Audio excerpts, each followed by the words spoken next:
Good morning, students.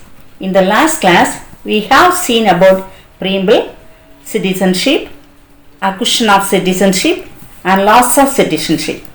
Today, in this third class, we shall see about fundamental rights. Okay.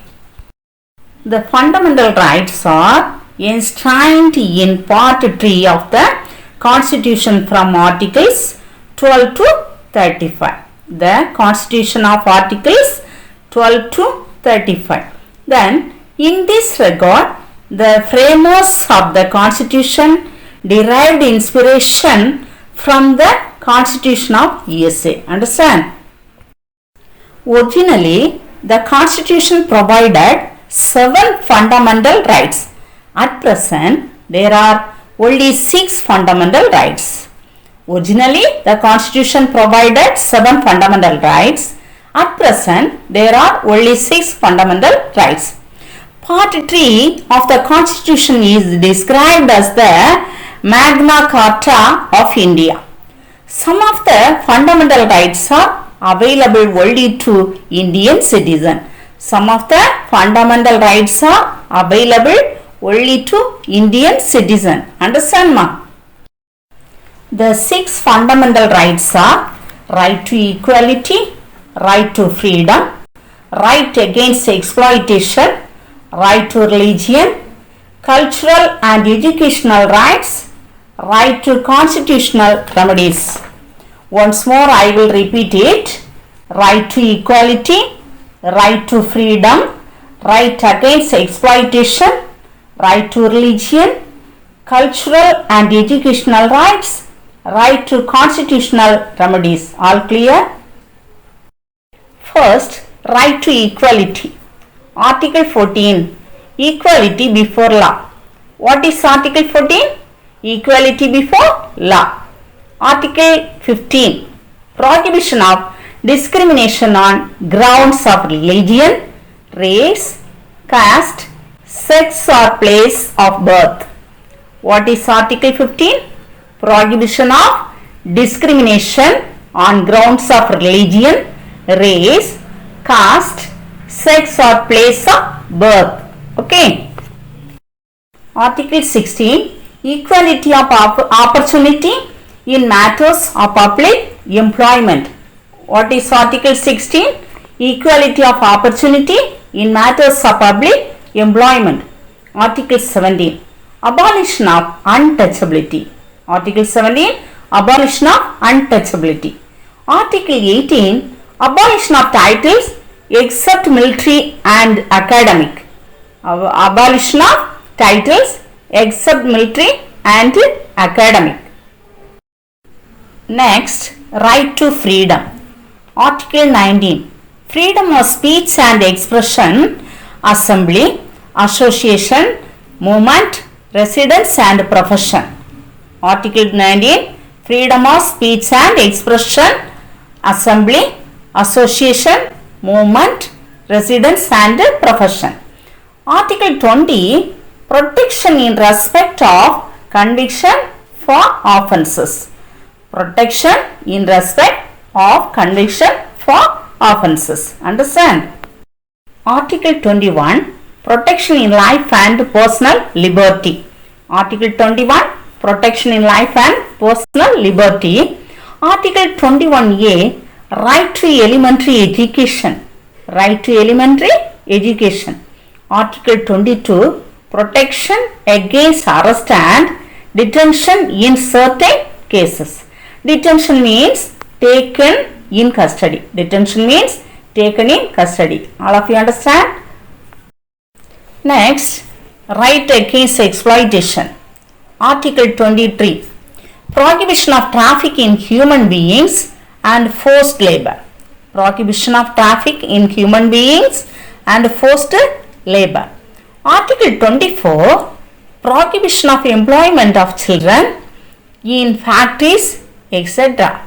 Article 24, prohibition of employment of children in factories, etc. Okay. Next, right to religion. Article 25, freedom of conscience and free profession, practice and propagation of religion.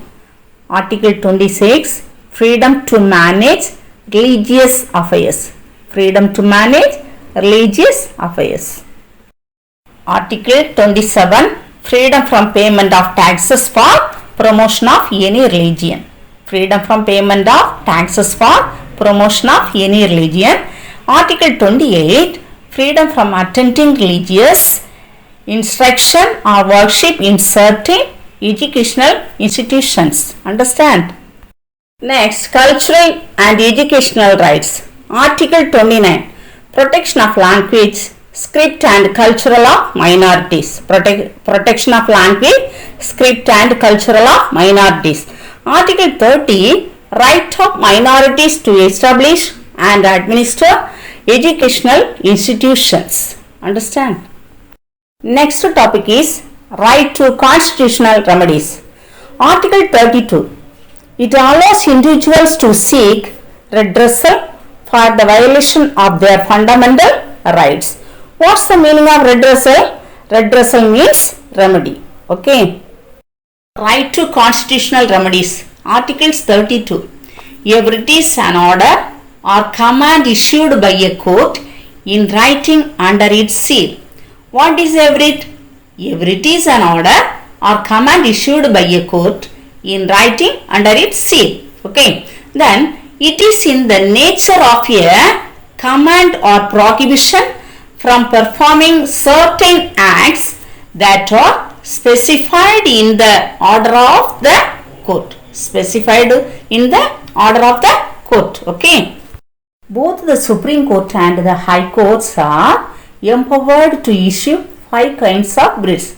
They are habeas corpus, mandamus, prohibition, certiorari, quo warranto. That is why the Supreme Court is called guardian of the Constitution. That is why the Supreme Court is called guardian of the Constitution. According to Dr. Ambedkar, Article 32 is the heart and soul of the Constitution. Article 32 is the heart and soul of the Constitution. All clear?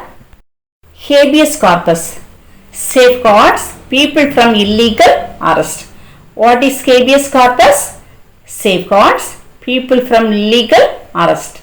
Mandamus, it protects the petitioner who requires legal help to get his work done by respective public authorities. What is mandamus? It protects the petitioner who requires legal help to get his work done by respective public authorities. Then prohibition. It prohibits a subordinate court from acting beyond its jurisdiction. All clear? Certiorari. It quashes an order issued by a subordinate court by overstepping its jurisdiction. What is certiorari? It quashes an order issued by a subordinate court by overstepping its jurisdiction. Quo warranto. It prevents usurpation of public office through illegal manner. Quo warranto. It prevents usurpation of public office through illegal manner. Okay ma, today's assignment. How many types of fundamental rights are listed by the Indian Constitution? Second one, point out the fundamental rights. Third one, write briefly on the right to constitutional remedies. Fourth one, what is writ? Thank you students.